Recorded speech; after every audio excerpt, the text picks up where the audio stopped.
learning Tanya Perek Vov. We're learning Tanya Perek Vov.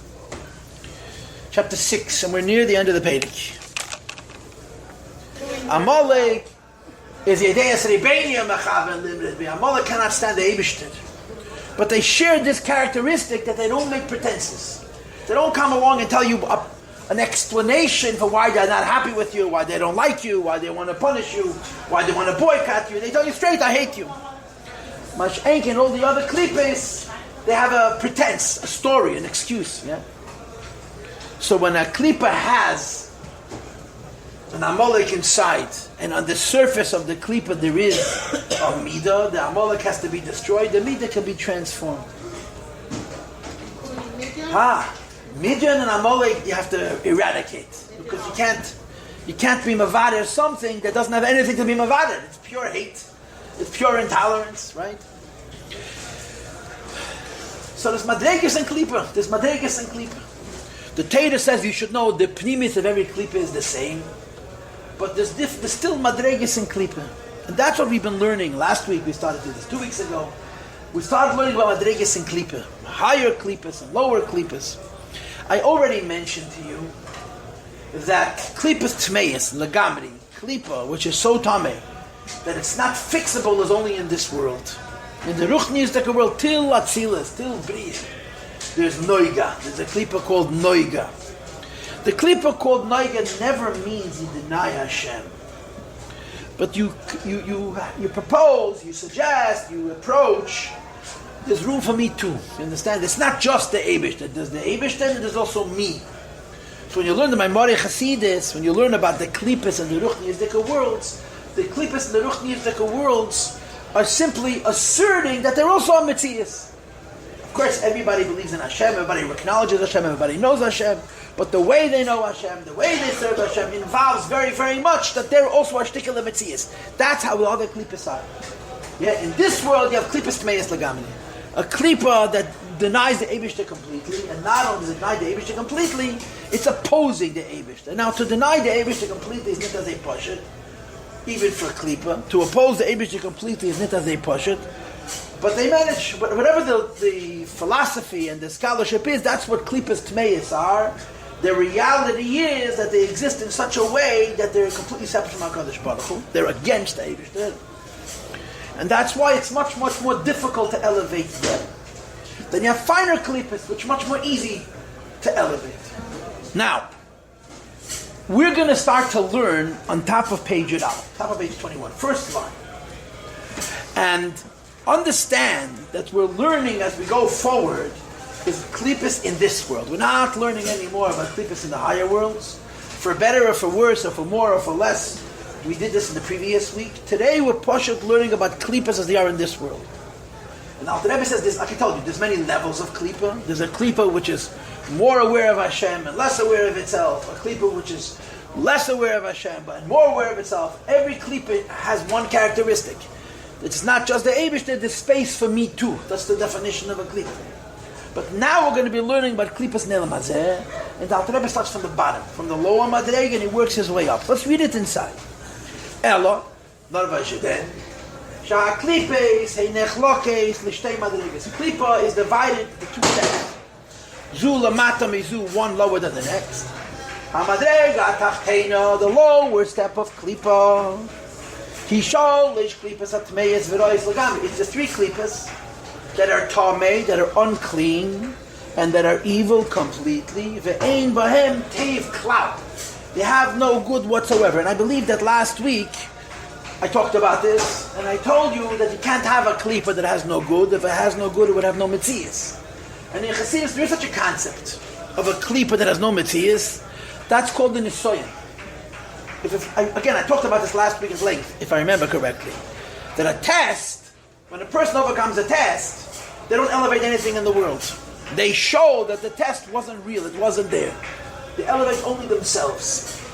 A test is even worse than klippa, because a test is a darkness that says that al pi teva it's impossible to overcome. A test, by definition, means that it's impossible to surmount. Not difficult, not almost impossible, absolutely impossible to overcome. That's what the taich of the word nisoyan. Al pi chassidus is a test which is impossible to overcome. So you have to pound your head against the wall. And then you see that the Ein Mamish Beklipa, it has no reality in the first place. The mashal that's brought in the Maimonim is Avraham going to the Akedah, and all of a sudden there was a body of water that wasn't even real. It was a creation of the Koitzes of Tumah. So Avraham went into it. And he told the Eibishter, Hezechayin Eibishter, I'm going to keep going. You keep this water here, there's going to be trouble. I'm going to the Akedah. And the water disappeared. As he said in Medrash. That's such an Nisayin. And Nisayin means there's no reality at all. So it says in Chassidus, when a person is Mavarar in Nisayin, they're Mavarar only in themselves.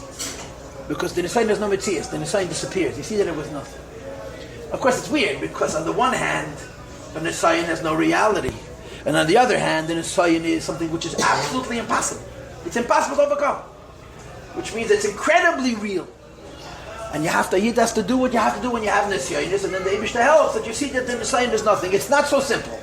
Or it's not simple at all. But that's the way Chassidus explains the Nisayin. Klipa is not Nisyanis. Klipa has a nitzut, has a spark of a lakuz, but a nitzut atzmei nase choshuch. The spark itself has gone black. Again, I talked about all of these things last week. The lashon which is brought from Nigla the Teda is chaticha atzma nasis nevela. The piece of kosher is also become treif, but there has to be some chayis. So when Alter Rebbe says ein ben toiv klal, it doesn't mean literally there's no toiv. It means no toiv goloi, no good which is revealed. A klipa tmeya has no good at all which is revealed. But there's three of them. There's three sholish klipa tmeya with three klipas. So the Rebbe has notes here where the Rebbe talks about these three klipas and he brings different lefanim. In one oifen he says one is worse than the next. In the three evil klipas, there's very bad, there's bad, and there's not so bad. Or very bad, even worse, or even worse. Something to that effect. But on the other oifen that the Rebbe brings, the sholosh kubas at meis legamri chesed, gevur, and teferes. And I want to talk about this. For a little bit. Yeah, what are the three evil klipas? Sholosh klipas at meis legamri. Yeah, in the lashon of the Pirkei Avos, there are tina, hatayva, v'hakovet. Tina, v'hatayva, v'hakovet. Jealousy and lust, temptation, and honor, glory. And according to Kabbalah, kina, taiva, and kovet would be gevura, chesed, teferes. Kina, jealousy is midas ha-gevura. I'll talk about it in a moment. Taiva is midas ha-chesed, and kovet is midas ha-teferes. And they correspond to the three cardinal sins, to the three biggest aved in the Torah. Aved zora is teferes, gilui aroyis is chesed, and shvichas damim is gevura. There's three bad midas, right? What's the bad midah of chesed? The bad midah of chesed is permissiveness. I'm kind, I'm nice. But the permissiveness, the kindness, and there's no constraint. You find by the Gilui Arayis, it has no chumish. Chesed. Chesedu. Gilui Arayis is called chesed. Why? Because you saw the Gilui Arayis says that there's no parameters, there's no limits, there's no fences. Do whatever you want. That's the chesed of klipa. So in the sholosh klipas at meis lagami, this is taiva, right? A person who has desire, lust, weakness, and he can't stop himself at all. This is a klipa, tmeya, and ra'ah lagamri. The Alter Rebbe says this is a klipa that when it's let go loose, it's completely evil. It doesn't have any good in it. Then you have kina. Kina means jealousy, and jealousy brings to anger, and anger brings rachman litzlan to the tzich, to taking somebody else's life. Anger brings to the tzich. Like kol hakayis. Okay, let's leave that alone. Yeah, but the anger brings pasha to murder. And that's the other midah. Gevura, when it's taken to its extreme. Chesed, when it's taken to extreme, there's no limits in terms of what a person is allowed to do. And because that's the midah of Yishmael. And Gevura it starts off, there's a Maimonim from the Friedrich Rebbe, based on from the Rebbe Rashab, where he talks about the Hishtalshalus of midah Gevura. You start off being very, very principled, very conservative, very justice-seeking. And then you continue to enjoy prosecuting anybody who's not as righteous and as just as you. And then you simply enjoy watching other people suffer. It's a hishtalshlus. The Maimorim bring the Lashon HaZehar, Reisha de Esav Batfui de Yitzchak. That the head of Esav sits at the feet of Yitzchak Avinu. Could you imagine? Yitzchak Avinu is midas ha-gevura. But Yitzchak Avinu's gevura is a very high madrega in Atzilus. But the feet of Yitzchak are the beginning of the head of Esav. So Maimonides Chassidus bring this. Because midas ha-gevura, on the highest levels, there's a great intensity. On lower levels, it's a great judgment and a great exactitude. And on the lowest levels, it's Pashat. It's called the Chassidus Gevuras Koshes. It says in Chassidus, when Chesed goes bad and Gevura goes bad, Gevura goes worse. Chesed is Taivus. Gevura is the Tzichet. When Chesed is good, then Gevura is good, Gevura is better. But when Chesed goes bad, then Gevura goes bad, Gevura is worse. Because it starts off being judging and discriminating, and it ends up Pashat B'Tziach. And then you have Kavod. What's Kavod? Kavod, I guess in simply plain English, is that it should look nice. A pretty face. It should appear beautiful. And it says in Maimori Chassidus, it says in Chassidus, that one of the hardest nisyonis, the hardest taivus to overcome is the nisyon of looking nice. You know why? Because it has no substance. It says in Chassidus that it comes from makif the klipa. The source of wanting to look nice, to appear good, comes from it's a very, very difficult thing to overcome because it has no substance. It's just a chitzeniistic thing. And that's what Avodah Zarah is. Avodah Zarah is an artificial pretense. There's a reality, and the reality is the world belongs to the Eibishter. Avodah Zarah doesn't necessarily deny that the world belongs to the Eibishter. Avodah Zarah wants it to look nice. Avodah Zarah wants to be comfortable with it. So this is one of the ways, and I'm saying this very briefly, one of the ways of explaining Chesed, Gevura, Teferes. In Sholosh Kibbutz Achmeis Lagami, Chesed is Gila Aroyes, Gevura is Shvichas Domim, and Teferes is Avodah Zarah. There's probably other ways as well. But these are the three klipas that are totally evil. Now, I told you before that we're learning about these three things as they are in this world. And the Maimer continues, Nitiru B'Chevus Yecheskel, it's called in the Tanakh, Ruach Sa'ara V'Anan Godel V'Gemer. In the Sefer Yecheskel, the book of Yecheskel, you have the description of the Merkava, of the chariot, of the divine chariot. That Yecheskel has a vision. And the way the vision works is Yecheskel comes from the outside in. He goes from he's describing a visual. He's seeing the Merkava of the Eibishter. In the very deepest center is Adam HaYeshev Al HaKisei Kvayach, the Eibishter. But he comes from the outside. So at the very, very beginning, he's describing what he sees in the periphery, in the outside, what's called in Kabbalah the Echolas. And he sees Ruach Sa'ara, Anan Godol, and Eish Mislakachas. The Rebbe wonders in his footnotes why the Alter Rebbe just brings two of them, Ruach Sa'ara, Anan Godol, and he doesn't bring this as a guy, he doesn't bring the third. Wind, and vapor, and fire. These are the three evil elements.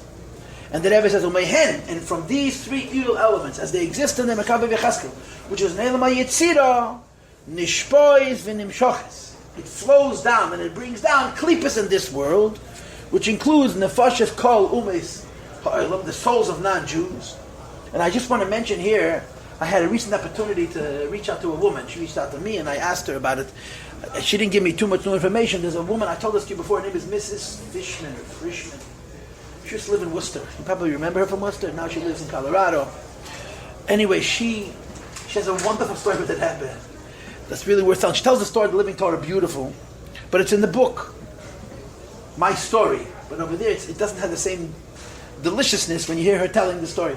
The story basically, she was involved in teaching Torah. She was a school teacher, and she also taught Chassidus. And she came to see the Rebbe. It must have been the early 60s, late 50s. And she waited for an appointment. So what do you do when you wait for an appointment? Some people say tell them, some people doze off. And she was bored. She had to keep herself entertained.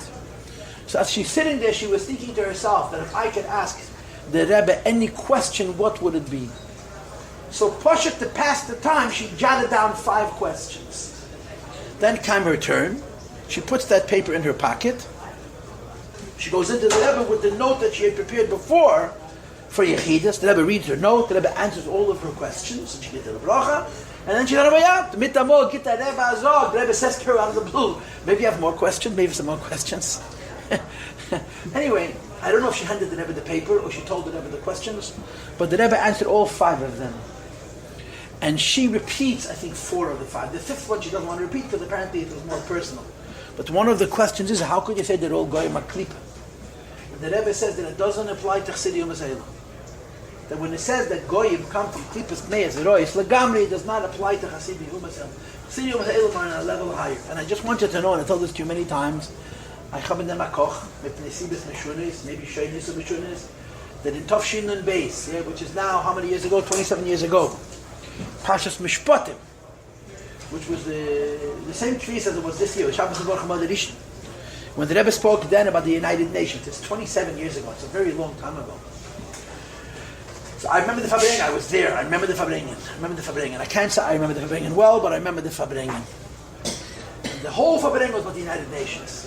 And of course, what was so uncharacteristic about it was because we grew up with an understanding that the Rebbe was not in love with the United Nations. The Rebbe did not see the United Nations as a body that was interested in doing good. The United Nations was a body interested in politics.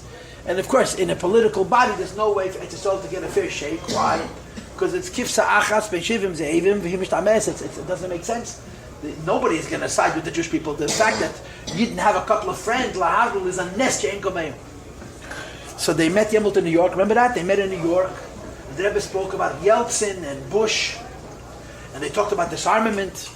And the Rebbe said then that v'chitzu chabeisam li'itim v'chanisisem lamazmeres that it says on the wall of the United Nations that that it says on the wall, a biblical passage. One nation will not lift up a sword against another nation, and they will not learn and study war, and they will beat their swords and to make from it plows, lemazmeres, tools that are used for agriculture. So the Rebbe spoke about the fact that the United Nations met in New York, because this is the city of the Rebbe, and that's where the president came, and they talked about disarmament. And the Rebbe Choyz Gedricht, in that Sicha, Mip'ulaisov Shel Melech HaMashiach Ba'atzmai, the Rebbe said. This is the first time the Rebbe said this. Until that, the Rebbe used to say that it's a foretaste of Mashiach. On this occasion, this is the work of Mashiach himself. It's 1 month to the day before the stroke. Mip'ulaisov Shel Melech HaMashiach Ba'atzmai. But that Fabrengen, the Rebbe talked a lot about America. I told this to you before, and in the entire Fabrengen, the Rebbe said, every time the Rebbe mentioned America, he referred to American Goyim as Chassidim Yisrael. Did you know? That entire Fabrengen, the Rebbe referred to American Goyim as Chassidim Yisrael. When the Rebbe edited the Sikh, he changed it to Malchus Shel Chesed. Now, why the Rebbe changed? This is the Rebbe's business. But the Rebbe didn't make a mistake. The Rebbe said, the whole Fabrengen, the Rebbe must have mentioned 5 or 6 times, 7 times. Enough times that I still remember it. You understand? And I'll speak to my neighbors today. I'll meet my old Chavedim who we used to stand in the neighborhood. We had in Fabrengens, we had neighborhoods. And between the Sichas, that's an Ibered in the Fabrengen edition. So, my neighbors will also remember this. That the Rebbe, B'Shas Maise, the Rebbe said again and again and again, so when it says here that Goyim come from Klipas Meiz, this means Goyim who are not Chassidim Yisrael. So let's read it inside. Okay, Mehem Nishbois, from the 3 severe Klipas comes, V'nim Shachas is drawn down, the Fashet Kol Umeseil, the souls of Goyim, V'kiyim Gufam, the existence of their bodies, as well as nefoshes kol balechayim atmeim, animals which are tummy, which are unclean, which are asurim ba'achila, that a yid is not allowed to eat what we call treif, what the Torah calls tummy, they're spiritually unclean. V'kiyum gufam, the existence of their body. Now I just want you to think about this for a moment, yeah? You're not allowed to eat a donkey, yeah? You're not allowed to eat a horse, but you could ride on a horse. You could ride on a donkey. In fact, Moshe Rabbeinu rode to Mitzrayim on a horse, on a donkey, right? And some of the most important events in history are connected to non-kosher animals when they're alive. So this becomes a little bit of a complication, how we understand this. Treif animals live from shoulders to the meis legamri. But there's different madregas in treif. One madrega in treif is that you're not allowed to eat it, but you're allowed to have hanoah from it, right? Another madrega from treif is not only you're not allowed to eat it, you're not allowed to have any pleasure from it. What would be an example of something you're not allowed to have any pleasure from? I don't know how it would work about making living creatures, living animals, into an Avodah Zarah, but something which is Avodah Zarah, the Shalosh Klipas Atmeis Legami is not only when you kill it and you take the life out of it and you eat its flesh, but while it's still living. And all the Shalosh Klipas Atmeis Legami, when they're living and you're enjoying them as living creatures, it's not Shalosh Klipas Atmeis Legami, but it's not also. You're allowed to ride on a horse, you're allowed to ride on a donkey, but the flesh you're not allowed to eat. And so I'm just observing the complications, and the resolution to these complications will leave for experts. And then the Rebbe says, V'kiyum v'chayis, as well as the existence and life of kol machalas asudis, all non-kosher food, me'atzemeach, which comes from the level of agriculture, from plants. K'mei orlo or klo yakedem v'chuli. Like, for example, orlo klo yakedem. Orlo means the first 3 years of a crop, that is also about no, you don't have any pleasure from it. And Kloya Kerem is the 4th year, which has to be eaten in Yerushalayim, and has to be eaten b'Taharon, has to be eaten b'Simcha. And nowadays we wouldn't be able to eat it. No, I'm making a mistake. Orla means the crop in the first 3 years, and Kloya Kerem means Pashat Kilayim. But there's different kinds of Kilayim. Kloya Kerem means the Kilayim that has to do with wine. When you mix grapes with another min, it becomes also banab. Azoy Kilayim, the loch of Kilayim means you're not allowed to plant Kilayim. And you have to uproot Kilayim.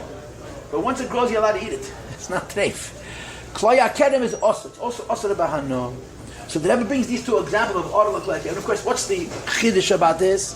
An apple, the first 3 years is orla. That same apple, the 4th year, the 5th year, is mutter.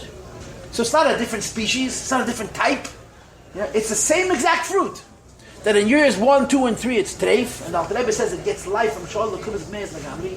That same fruit in year 4 and year 5 gets chayes from Klipas Negi, and it's kosher. So again, these are the complexities here. And the same is true for Kloya Kerem. Yeah, grapes are kosher. Chita and Se'eda are kosher. When you mix Chita, Se'eda, Begefen, Mapelas, yeah, mit Tamol, it becomes treif. It says in Kabbalah from that reason. As well as, in addition to the chayes that exists in treifa animals when we eat them, or in treifa animals that asr b'hano when we enjoy them. The same is true in treifa plants when we eat them, if they're asr b'hano, asr b'achila, and when we enjoy them, even if we're not eating them, if they're asr b'hano. Right? You're not allowed to use Yisuri Ano, if you have something which is Asa Ba'achila, yeah, something which is treif, you can use it as firewood. Something is treif, use it as firewood.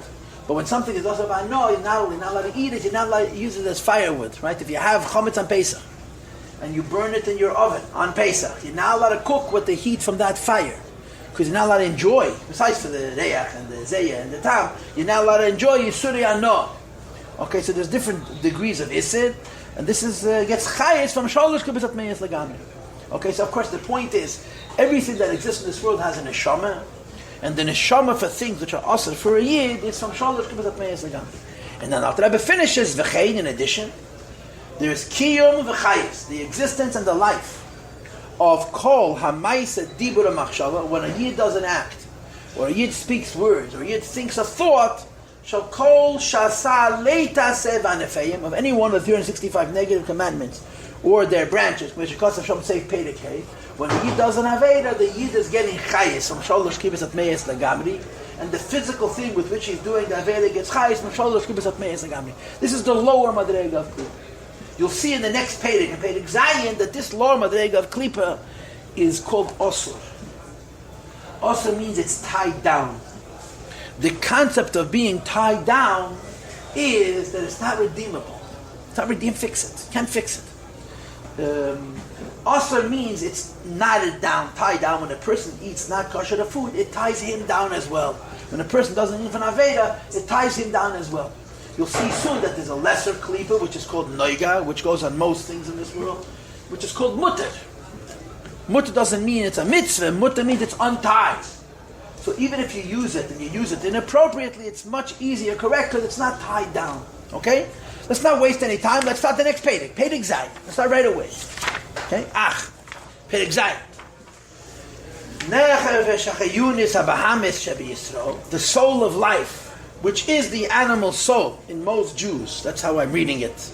I'm in the midst of a big argument with a colleague of mine whether he wants to say that Nefesh HaChayunis is the Nefesh HaBahamis. I'm telling him that my opinion is Nefesh HaChayunis is the soul that gives you life. If you're Tzaddik Gomer, you get Chayis min Nefesh HaLakis. By Tzaddik Gomer, it's your Nefesh HaChayunis. But okay, we'll leave the debate for a different time. But by most people, the Nefesh HaChayunis, the soul of life, is the Nefesh HaBahamis. The Taket comes, Shemitzad Klipa, it comes from Klipa.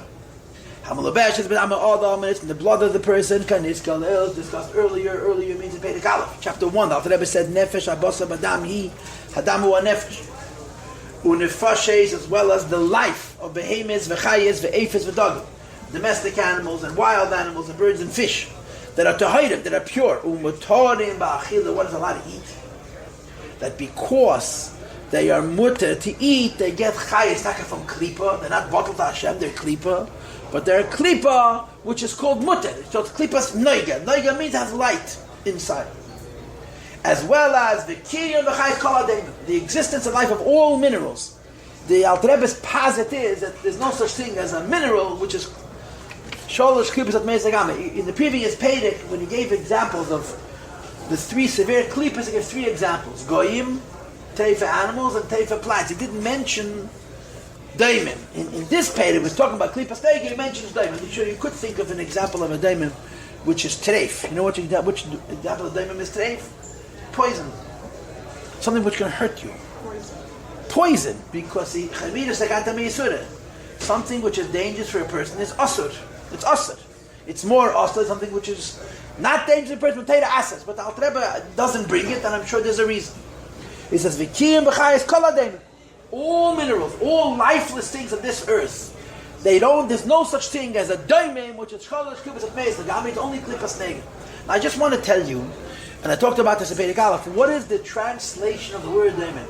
What is the literal translation of the word daimim?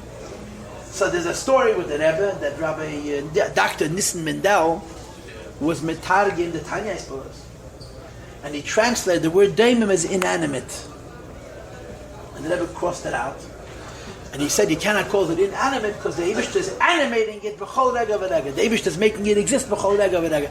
I don't remember what the Rebbe used instead of the word daimim, and I'm remiss. I'm sorry. But this is the word that the Rebbe said you cannot call a daimim inanimate because daimim are very animate, very animated. Huh? I don't have an English Tanya. If somebody has an English Tanya, can I cook the innovating? But the Rebbe didn't like the inanimate. But you should know that the literal translation of the word daimim is a silent one. A shveiger. So it doesn't say anything. A daimim doesn't say anything. It doesn't have any expression. It just is. That's the title of the word, the daimim. So the Rebbe says, daimim, all daimim, gets chayis from klipas nega because it's not treif. V'cholat seimech, all plants, hamutar b'achil, which is permitted to eat, which of course, which is the exclusions of the plants that the Alter Rebbe mentioned, orlo and klei hakerem and things of this sort. V'chein, as well as kiyum v'chayis, the existence and life, k'lamaisa dibur machshava, all action, speech, and thought. It matters in this world, there is no side of isser. Now the literal translation of the word isser is prohibition, also prohibited, not allowed, mentornished.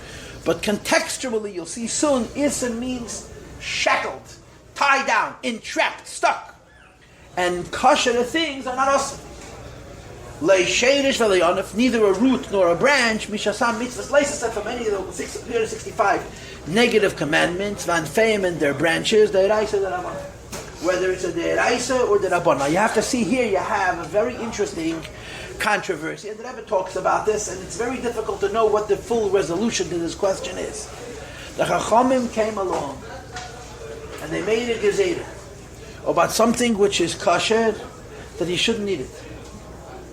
The Chachamim came along about something which is kosher, and they made a gezerah, you shouldn't eat it. Before the Chachamim made the gezerah that you shouldn't eat it, it was kosher. So they got chayis from klipas nega. Then the Chachamim came along and they made the gezerah. What's the gedder now? What's the gedder now?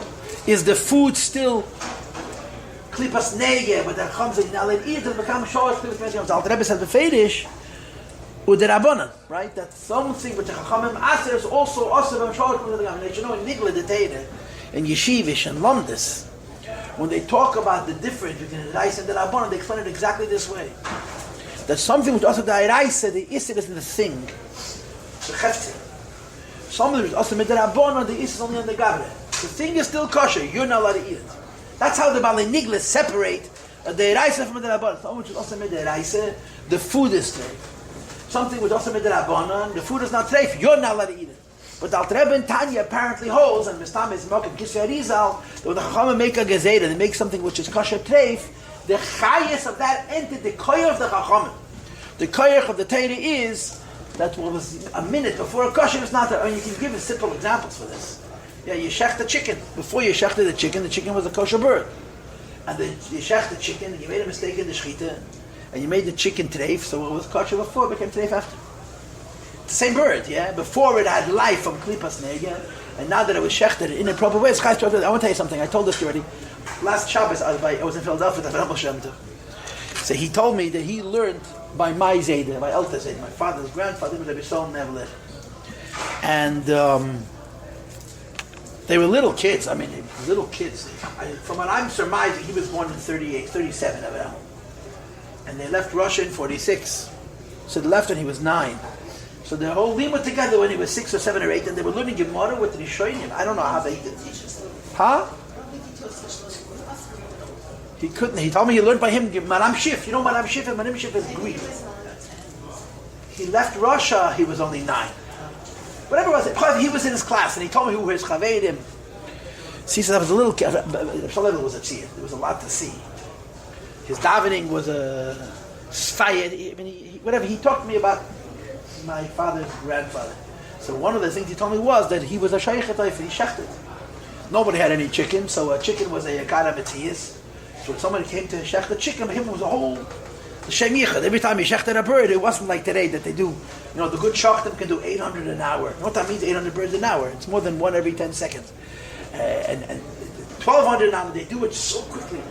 Then it was a whole deal. A shaykhet efis. So he described, my kids used to play around. He said, but I would watch him.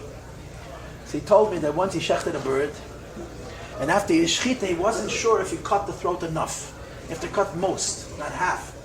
Anyway, he finally decided the bird was not kosher. So the bird had already expired.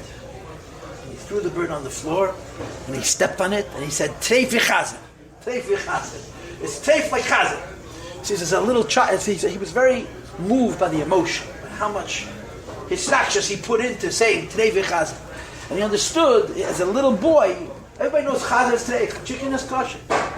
But when a chicken is not kosher, for whatever reason, it's just as treif as the chazer itself. This is an imprint that a big chassid had on a little child, treif chazer. If it's not kosher, it's not kosher. Anyway, but the Alter Rebbe says over here, Ein beit sad iser leisherish v'leonof mishasa mitzvahs leisasa vanefeim de'erais u'derabbanan.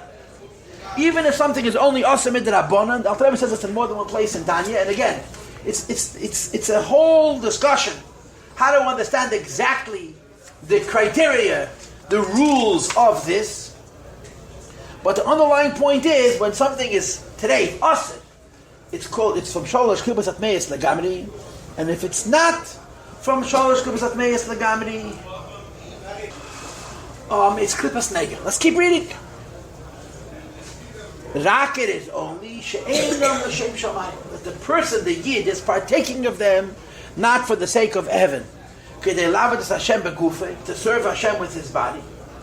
So Alter Rebbe says, I'm on the last line on page Yud Aleph, page 21, la yadifi, there is no advantage, it isn't more.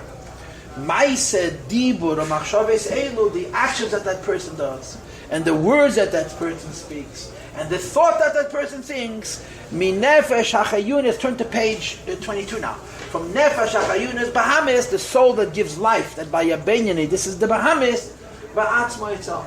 In other words, when you indulge in things which are kosher, and the only issue is you're not doing it l'shem shamayim, it's also called klipa. But he says, va'akel kashal akel, everything I just listed, the first thing is the nefesh habahamis of a yid. Nefesh habahamis of a yid is klipa. The nefesh habahamis of a yid is a klipa, but then it's called a klipa which is noiged. That means it has a little bit of light. And the same is true with kosher animals and plants and all minerals and the actions of a yid. You understand? The actions when you indulge in worldly things. So there's the person, there's the thing, and then there's the meeting between the person and the thing. The person's nefesh habahamis is klipa. The things in this world are klipa, and the actions that a person does with those things are also klipa. But the Alter Rebbe says, but all of them, all three of those groupings, the nefesh of a yid and the chayis of all other things which are kosher, and the involvement in a yid and all of those things, nishpa v'nimshach, they flow and they draw life. Mimadrega hashenis shebeklipa b'sidrach, from another category which is called klipa and sitra achara. She klipa revius, it's a fourth klipa. Now, of course, why should it be a fourth? It should be three, depending on how you counted the three If the three are one higher than the next, so then Klipa Revius makes sense. But the three are parallel, they're across Chesed, Gevurah, and Tiferes. Klipas Nega also should have a Chesed, Gevurah, and Tiferes. But okay, we don't have to know everything. Hanikras Klipas Nega, which is a Klipa that has Noiga. Noiga means light. Now, but then the light is dimmed. Shebe'ela Mazeh, which is in this world. This Klipas Nega, the Ruchnizdika worlds. And Klipas Nega, the Ruchnizdika worlds means I know Hashem, but I also think of me as a Metzias. Right? In this world, Klipas Nega doesn't know Hashem. But the Chayis inside of itself is less dense, is less concealed, and therefore much more easy to correct and to uplift. Hanikra, that this world is called Elam Asiyah, a world of deed. In the majority it is evil. There's a little bit of good which is mixed into her, into the Klipas Nega which it exists in this world, but it's called Noiga. It's not Klipas Tmeyas V'rois Lagami, it's called Noiga. Bracket, Shemimena boys, that from Klipas Nega come Mides Tevis, the good attributes. Shebenefesh al-Bahamis Shebisol, which is in the animal soul of a Jewish person. Kamesh Kosav Le'ils, we discussed before. Before means in Pedekal, before means in chapter Rav. Vehi, and the Alter Rebbe says, this Klipas Nega is Bechinim Memutzas, it's an intermediate step. Bein Shalesh Klipas Hatmeyas Lagamri, between the Klipas that are called Tomei completely, before the Alter Rebbe said Tomei Veroyim Lagamri, Ubein Bechinas Madregas HaKedusha, and the level of Kedusha. Okay, I'm going to stop now. Okay, but I just want to share with you an idea. Ubagdama, that this idea came from me learning with my children, and kids don't take bluff. You understand, I'm a professional player, but when I sit and learn my bacharim and my girls, the teenagers, they ask tough questions, and they push, and they press, and they press, and they press. So one of my children, I came up with a svara. I don't know if it's true, but I'm going to share it. I'm going to allow myself to share it now. I don't think I did it in Perek Aleph, because I had this conversation after we learned Perek Aleph. Okay? So I want to share with you an insight about this idea. Yeah? We say that a Yid has Midas Tevis from the Nefesh Habamas. Correct? A Jew has good character traits from his animal soul. Right? A non-Jew, and again, remember, we're talking about a non-Jew who's not a Chassidiya Mesehela. If he does a good act, it's the Chesed L'Umal Chatat, called Stokav HaChesed She'um Mesehela Meisam Eim Elo L'Yisyayid. If somebody does a kindness, he's doing it for himself, he's not doing it for you. And a Yid is able to do a kindness for you, right? Altruistic kindness. In other words, the difference between a Yid and a non-Yid is not that a non-Yid doesn't do good and a Yid does good. No. When a non-Yid does good, he has a motive, he has an interest. And when a Yid does good, it's altruistic. A Jew is capable of altruism. Or to say it in different words, people get very upset. Right, when the Alter Rebbe says in Tanya, the end of Perek Aleph, that every guy gets chayes and sholosh mitzvot meisagami. So the first thing I'm telling you again for the third time today, that this lady, Mrs. Frischman, asked the Rebbe the question, and the Rebbe said, it's not talking about goyim who are chsidium Yisraelim. It's talking about goyim who are basically the shoyim. Chsidium Yisraelim also have a nefesh from klipa, klipas nega, like we do. Whatever the lumdus is. Yeah? But if a person is not chsidium Yisraelim, and he does an act of kindness, it's always reciprocal. It's always what he wants to get back, who's going to get back. Now by a Yid, there's a possibility in the nefesh habahamis of a Yid to do a kindness which is altruistic, which is for no return. So if you think about it psychologically, you'll realize that the chiddush is not that goyim do things for a selfish motivation. The chiddush is that a Yid could do something selflessly. Study psychology. Ask any psychologist, any person who studies the human mahus, from their point of view. And their point of view is very sad. It's very limited. It has a certain bias. But that tells us we're all animals. And we survive based on selfishness. Survival of the fittest means I'm stronger than you, so I take advantage of you. That's what it means. In other words, the basic nature, according to Goyishkeit, the basic nature of a human being is that he's an animal. Animals are selfish. So when they look at animals who make sacrifices, and there are many species of animals, where parents sacrifice their lives for their children, members of a group will fight to the death to protect other members of their clan and so on and so forth. So there's a whole science is called reciprocal altruism. They explain it based on the preservation of genes. They have a whole lot of this. It's not important how the details of it work, but basically the argument is if somebody dies to somebody else, there's an interest. They're not giving away their life. They're preserving. Somehow it's helping themselves. That's why it's for people closest to you. You share genes, so your genes are being passed along to another, and so forth and so on. However, the science of it is, but it's understood basically that creatures on this earth are selfish. The chiddush of the Tanya is not that goyim do things with the motivation of reciprocity. The chiddush is that a yid can do something for no reciprocity. A Jew can do an act of kindness and he's going to get nothing in return. Nothing. Just goodness, which is of course very, very hard to prove. How do you know who's doing something with an ulterior motivation, who's doing something ideally without an ulterior motivation? But that's a detail. But the chiddush of the Alter Rebbe in Tanya is not that they're a goyim, that are not Hasidim that never do anything without a return, without an interest. The chiddush is that there are human beings who can do an act of kindness just to help another person, and there's nothing reciprocal. They're going to get anything back. It's called altruism. And altruism is a very big problem if you believe we came from monkeys, and the monkeys came from prosimians, and the prosimians came from some kind of a rodent, and we started out as microorganism. If we are all evolved creatures, the idea that we have in us something which is the opposite of selfishness is against the whole theory of evolution. Fundamentally, religiously against the theory of evolution. Yeah? So the chiddush of the Rebbe is that a person can do something selflessly. But that's not the hard part. I mean, okay, we have a neshama, the neshama is the chelik l'kami ma'al mamish, and the neshama, which is the chelik l'kami ma'al mamish, can be altruistic, can do things not for itself. What's the chiddush of Tanya? The chiddush of Tanya is that the Alter Rebbe says this about the nefesh habahamis.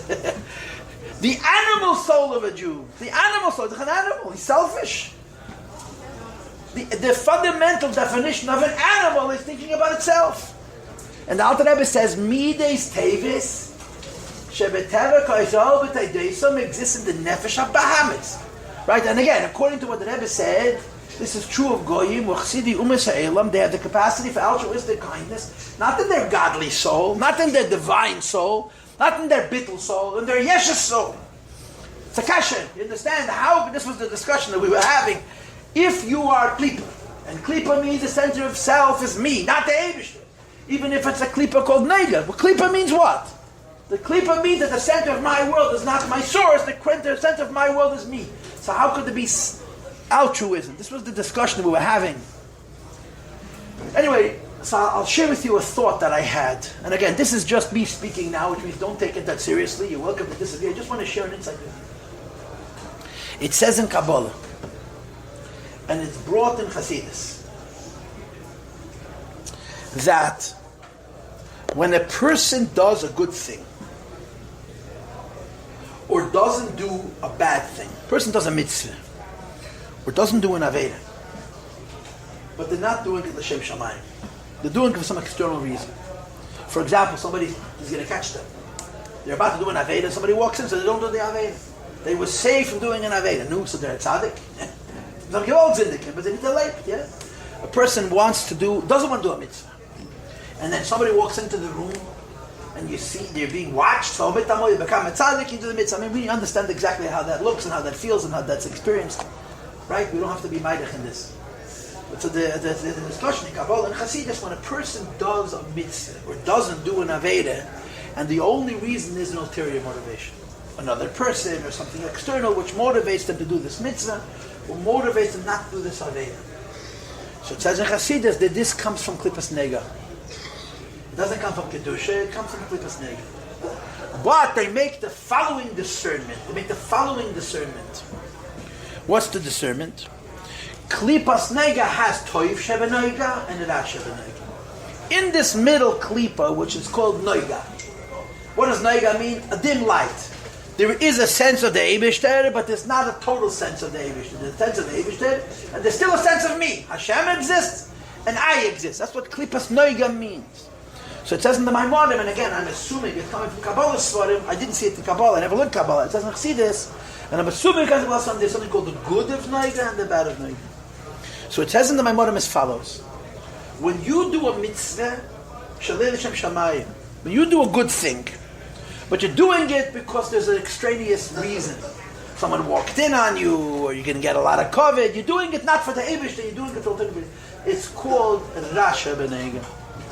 When you do a good deed, and your kavanah is not for the Eibishter, your kavanah is something else, it comes from the evil, the Rav Negel. But when you stop yourself from doing an Aveda, listen to this, when you stop yourself from doing an Aveda, that comes from Tev Shabbat. That's the rule. When you don't do an Aveda, it doesn't matter why. An Aveda, it's good. In other words, not doing an Aveda because someone walked in on you is considered Tev Shabbat. It's the good aspect of Klippas Negel. It's not coming from Nefesh Elokis. You're doing it for yourself, but it comes from the Tev Shabbat. This is the basic idea. So I'm just going to repeat myself briefly. Yeah. Remember, the Nefesh HaBahamis is Klippa. Now, but then it's Klippas Neiga. It's Klippa. What's Klippa? Me, not the Eibishter. Yeah. So it says in Chassidus, when you do a mitzvah from your Nefesh HaBahamis, from a selfish motivation, it's called the Rasha B'nei. When you stop yourself from doing a mitzvah, it's called Tev Shabbat. Now there's a sikh from the Rebbe, one of my favorite sikhs, and it's a lot of people's favorite sikhs. I call it, and I believe I'm not the only one who calls it, the Great Hadrin on the Rambam, the Greisa Hadrin. The Rebbe made a Hadrin on the Rambam in 1975, Toshan Lamedei. And the Rebbe held it for 10 years. He edited it 3 times over the course of the decade, and each time when they were about to publish it, the Rebbe said not to print it. They kept on editing. The Rebbe attended the Rebbe every few years. The Rebbe edited. At the time when it came out, our Mashpiyim used to tell us, our Mashpiyim who worked on the Sikhs, that the Rebbe edited this Sikh so much that it's Ma'amish Lashon Harav. It's not a transcription of the Rebbe's words. The Rebbe wrote it and wrote it, fix it and fix it and fix it and fix it. It's Ma'amish his own words. And it came out when we finished the first cycle of Rambam, which was exactly 10 years later, 1985. When we finished Rambam the first time, I remember that Fabringen, Yud Aleph Nissen. So before the Fabringen, they were selling this pink pamphlet. It's 50 pages. It's a very, very long essay of the Rebbe on Rambam. It encompasses the beginning of the Rambam, the end of the Chutz and the end of the Mishnah Torah altogether. In that Sikha, there's a piece of philosophy, mamish, a shtikel of philosophy, a piece of philosophy, which the Rebbe bases, I think, on in the Ruchim. I think he even says so in the Sikh. Yeah. What is the piece of philosophy? The piece of philosophy is that in a world, in a reality, something which has dimensions. In other words, not in theory, not in hypothesis, but in reality, every yes has a no, and every no has a yes. Every no has a yes, and every yes has a no means, no, I'm not doing an Aveda, I'm doing what Hashem wants. And every yes has a no, I'm doing a mitzvah, I'm not doing something else. I could be doing something else, and I'm not doing that other thing, I'm doing the mitzvah. The Rebbe builds a whole building on this yes and no. That's what goes. Everything goes in yes and no, positive and negative. And he goes back to the Shayrish. What's the Shayrish? That Hashem is a Matzirishon and an Ini Matzir. On a higher level, Hashem's existence is non-existential, and Yala Adat through Ini Matzir. And Hashem comes down from being Ini Matzir to being Matzirishon. Hashem Koyachal lowers himself from existing in a non-existential way to exist existentially. And the Rebbe says, that's the Yisod. When the Eibishter created the world and he gave us the Torah, he made from himself a Metzias, because he by himself is a non-Metzias. And the Rebbe says this philosophical idea of yes and no, it starts in Hashem himself. Hashem is a Matzirish, and then he's an Einei Matzi. Einei Matzi is higher than Matzirish. And from that you have yes and no in the whole creation.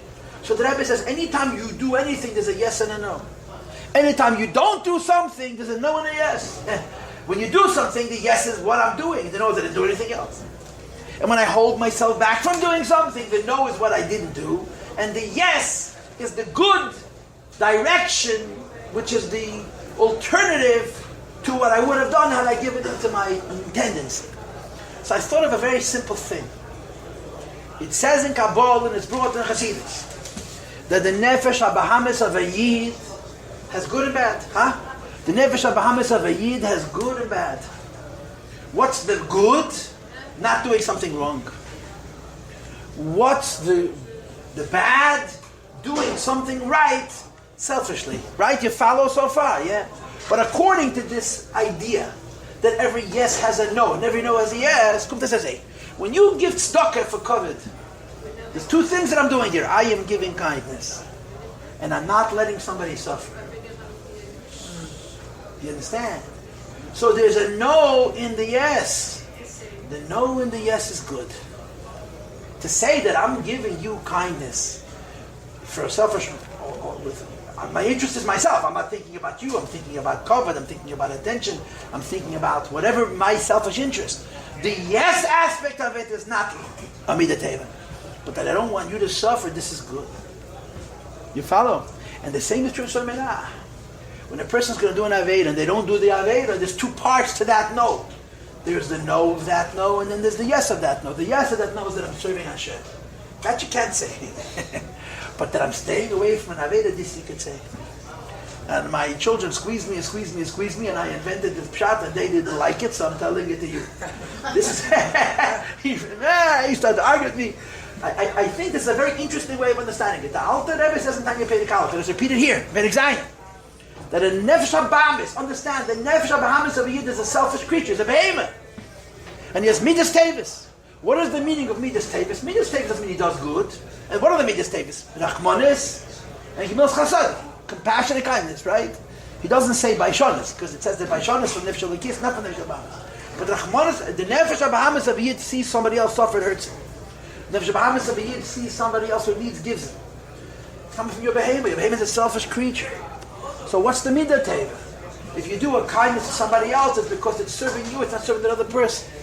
So the answer is dealing with Noiga, and in Noiga there's a no and a yes. I don't want that person to suffer, you mean it an emes. I want to help that person, you don't necessarily mean it an emes. I don't want to do this bad thing, you mean it an emes. I want to make Hashem happy, without the Nefesh HaBahamis, you don't mean it an emes. Okay, we're going to